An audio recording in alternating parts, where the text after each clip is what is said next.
Olá, obrigado por sua companhia. Eu sou o Juarez. E eu sou a Letícia. O tema de hoje é astrologia e ciência estelar. Abordaremos a religião dos babilônicos, a maçonaria e Eliphas Levi. Fique conosco.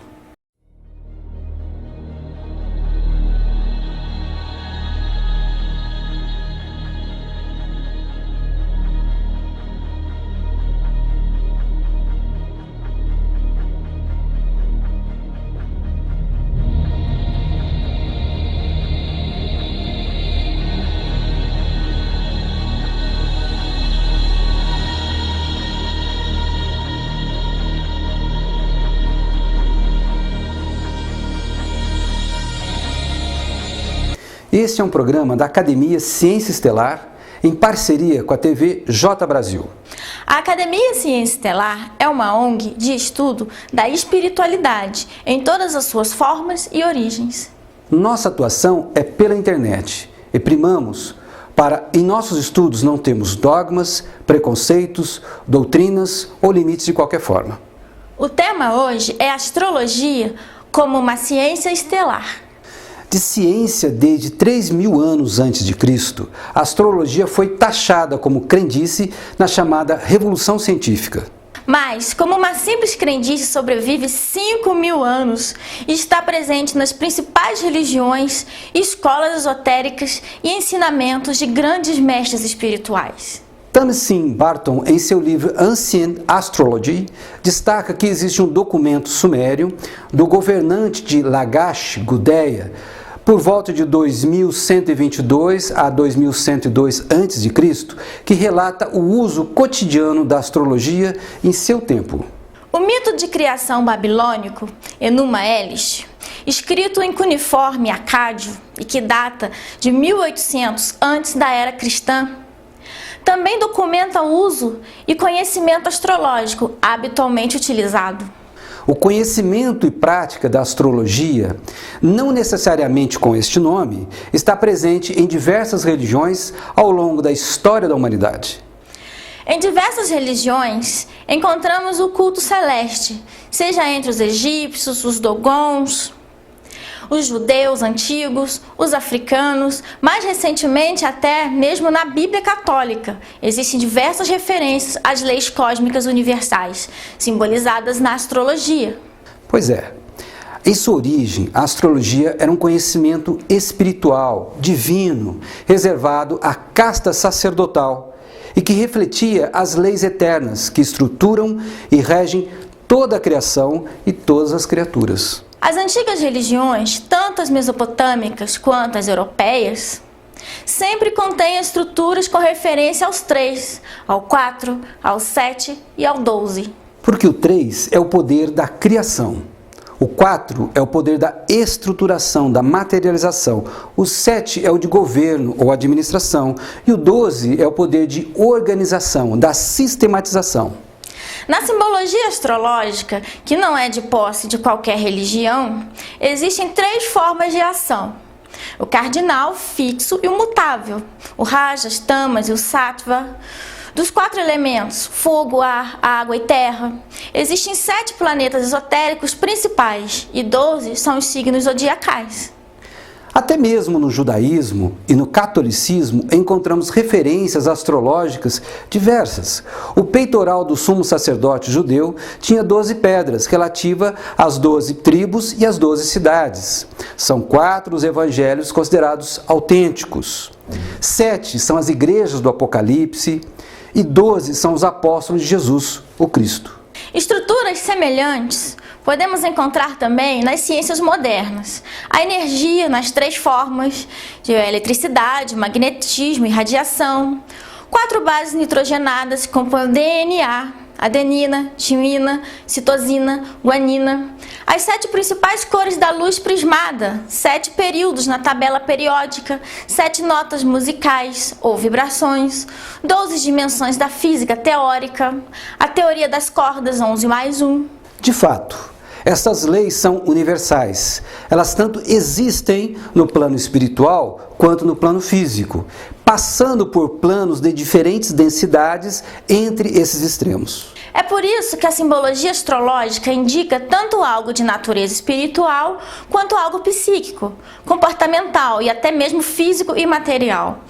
Tanto significa um arquétipo ou hierarquia angélica quanto um órgão e uma pedra, por exemplo.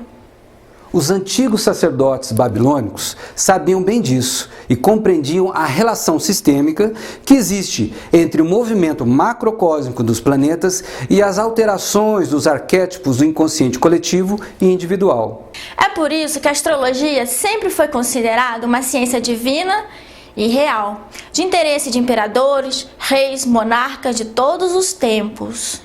Também os antigos magos, sacerdotes e alquimistas se utilizavam do conhecimento astrológico para compreender e promover o retorno à harmonia com as leis cósmicas universais. O resultado era a saúde, a paz interior e a evolução espiritual. Fique conosco, voltamos já.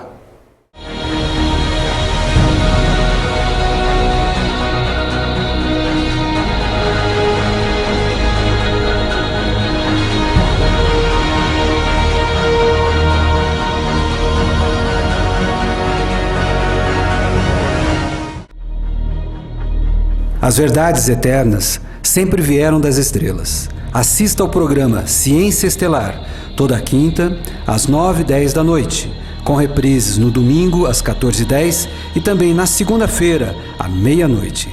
A espiritualidade sem dogmas, doutrinas ou preconceitos.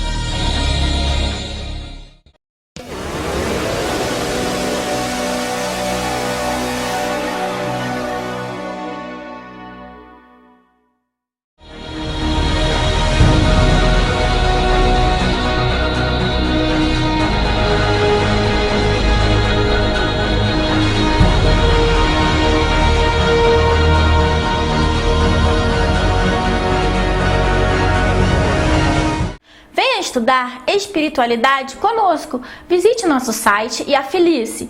Toda semana você receberá em seu e-mail uma apostila para estudar. Cada apostila tem uma síntese da vida, pensamento de algum mestre da espiritualidade, de uma religião, alguma escola esotérica, uma aula sobre astrologia, um artigo opinativo, um texto para ensinar esoterismo às crianças e uma prática esotérica também. Além disso, a contribuição mensal é acessível a todos. Sendo afiliado, você terá 30% de desconto em todos os nossos serviços e eventos, como cursos virtuais, mapa astral, vivências e muito mais. Todas as grandes escolas iniciáticas e esotéricas têm astrologia em seus ensinamentos, de forma mais ou menos evidentes. O conhecimento das leis universais faz parte da estrutura fundamental do estudo e práticas iniciáticas que estavam presentes, inclusive, nas antigas escolas de mistérios, como a de Eleusis. A maçonaria, em seu rito escocês antigo e aceito, é um exemplo evidente disso. Em uma loja simbólica, 90% dos símbolos de seus templos são astrológicos. As 12 colunas zodiacais são evidentemente astrológicas. As 2 colunas da entrada fazem alusão aos signos de Câncer e Capricórnio. No teto existe a representação dos planetas, a chamada abóbada celeste. Assim como atrás do trono do presidente da loja, sempre estão presentes o Sol e a Lua. Além disso, deve haver também no templo estátuas de Marte, Vênus e Júpiter. Qualquer pessoa da família maçônica pode ver isso por ocasião das chamadas reuniões brancas, tais como confirmações conjugais, funerais, festividades abertas, em que todos são convidados. Além da simbologia física, o próprio ritual maçônico faz alusão ao movimento do Sol, que nasce no Oriente e vai para o Ocidente diariamente. A maçonaria é uma instituição centenária, internacional e que goza de grande respeito e prestígio. É composta por pessoas selecionadas da sociedade. Como alguém pode imaginar que eles estruturaram suas reuniões em uma crendice e algo que não se deve levar a sério, como alguns querem fazer crer? Assim como a maçonaria, outras importantes escolas iniciáticas também adotam os seus ensinamentos, conceitos sobre astrologia. Em meu livro, Astrologia na Maçonaria, esclareço que se trata de um conhecimento eminentemente iniciático. Conforme as mais antigas tradições, não existe mago sem que antes ele seja um astrólogo. Mas existem muitos astrólogos que sequer conhecem o universo e o mundo ocultista iniciático. As colunas zodiacais em uma loja maçônica são as instruções simbólicas de como a pessoa pode se edificar como um iniciado e se manter como tal. Elas assinalam todo o processo e o caminho a percorrer nesse sentido. Os antigos alquimistas não dispensavam a simbologia astrológica de forma alguma. Os símbolos astrológicos estão tão ligados com a alquimia que não se pode estudar essa ciência sem aqueles símbolos e conceitos. A maçonaria, como encarregada de uma missão de harmonizar a sociedade à sua volta, necessita dos conhecimentos astrológicos para orientar e melhor direcionar seus esforços e energias. O retorno à harmonia com as leis cósmicas sempre foi trabalho que resultava também em saúde e por isso os antigos sacerdotes detinham o conhecimento estelar e também eram promotores da saúde. As referências diretas à astrologia na maçonaria não se restringem aos graus simbólicos, elas também existem nos graus filosóficos, mais evidentemente no grau 19 e no chamado consistório. Escolas como a Teosofia, a Ordem Rosa Cruz, a Golden Dawn, a Bruxaria, o Hermetismo, a Ordem Martinista, a Antroposofia e muitas outras também ensinam astrologia aos seus estudantes. Enfim, a astrologia é um conhecimento essencial para o estudo do divino, do espiritual e do esotérico e é necessária a qualquer caminho que se decida seguir nesse sentido. Afinal, é a língua que os deuses, os anjos e os mestres utilizam para nos ensinar. Fique conosco, voltamos já.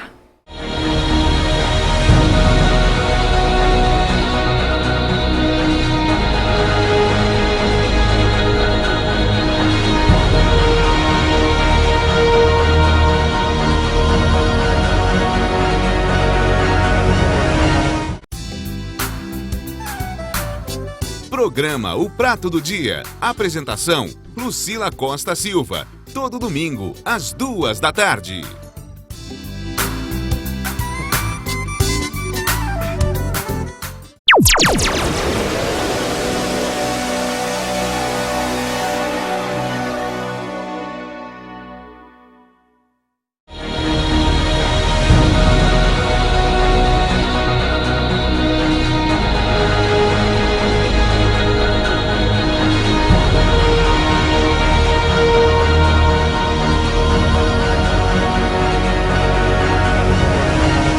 Você é o nosso convidado para mais uma aula de nosso curso gratuito de pedras. A próxima aula ocorrerá em nossa sala de aula virtual, que você acessa pelo seu navegador aonde estiver. Você só precisa enviar um e-mail para nós solicitando o link da sala virtual e a senha para entrar nela. Mas precisa fazer isso antes do dia da aula, que será dia 3 deste mês de outubro de 2014. Esse curso é grátis, mas a sala, apesar de ser virtual, tem limite de número de participantes. Então, não deixe para depois. Nos escreva e garanta a sua participação. O curso é ao vivo. Eliphas Levi é uma das importantes referências no estudo do esoterismo universal. Foi um abade francês que marcou a história e um mestre essencial no estudo e prática do ocultismo. Seu principal e mais famoso livro é o Dogma e Ritual da Alta Magia. Nele, o autor apresenta suas ideias em capítulos relativos a arcanos do tarô e as letras hebraicas. Como eminente cabalista, Eliphas Levi ensina que a astrologia está na base dos estudos da Cabala, pois está diretamente associada com as 22 letras hebraicas. As 22 letras hebraicas são estudadas no livro básico da Cabala, que se chama Sefer HaYetzirah, o livro da criação. Levi nos ensina que as 3 letras hebraicas, chamadas mães, estão relacionadas com os 3 elementos astrológicos. As 7 letras duplas se relacionam com os 7 planetas. E as 12 letras simples se relacionam com os signos zodiacais. Em todo e qualquer estudo que façamos da Cabala, nos depararemos com esta associação inevitável entre as letras hebraicas e a astrologia. Em seu livro, Eliphas Levi aborda diversas questões, mas principalmente na questão da prática, o que ele chama de ritual, fica evidente a necessidade do conhecimento da astrologia. O mago cabalista Eliphas Levi ensina em seu livro o porquê e como fazer talismãs dos 7 planetas, suas propriedades e seus benefícios. Ele nos ensina que existe uma relação entre os planetas e os 7 anjos, os dias das semanas e os metais. Fica evidente para o estudante que, para um ritual ser bem sucedido, é importante que seja realizado em um momento astrologicamente propício.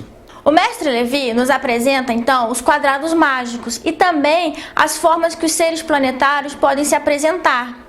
Indica ainda os nomes dos anjos dos 12 signos zodiacais. Esta obra didática do mestre Eliphas Levi nos mostra de forma inequívoca a relação que existe entre espiritualidade e astrologia, entre anjos e astrologia.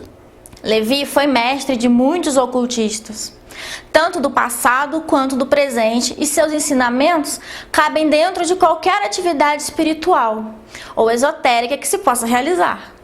Em seu livro As Origens da Cabala, Levi cita na 6ª lição, Cabala 3, o livro de Enoque, um personagem bíblico que, para ele, é a personificação da humanidade. O chamado livro de Enoque afirma que foram os anjos que ensinaram a astrologia aos homens, porque estes anjos gostaram da humanidade e se aproximaram dela querendo o seu bem. Por esta razão, muitos afirmam que a astrologia é uma ciência não humana, que nos foi ensinada pelos anjos ou, segundo outros, por seres extraterrestres. Agradecemos a sua audiência. Na semana que vem, o tema abordado será o xamanismo, a primeira religião da Terra.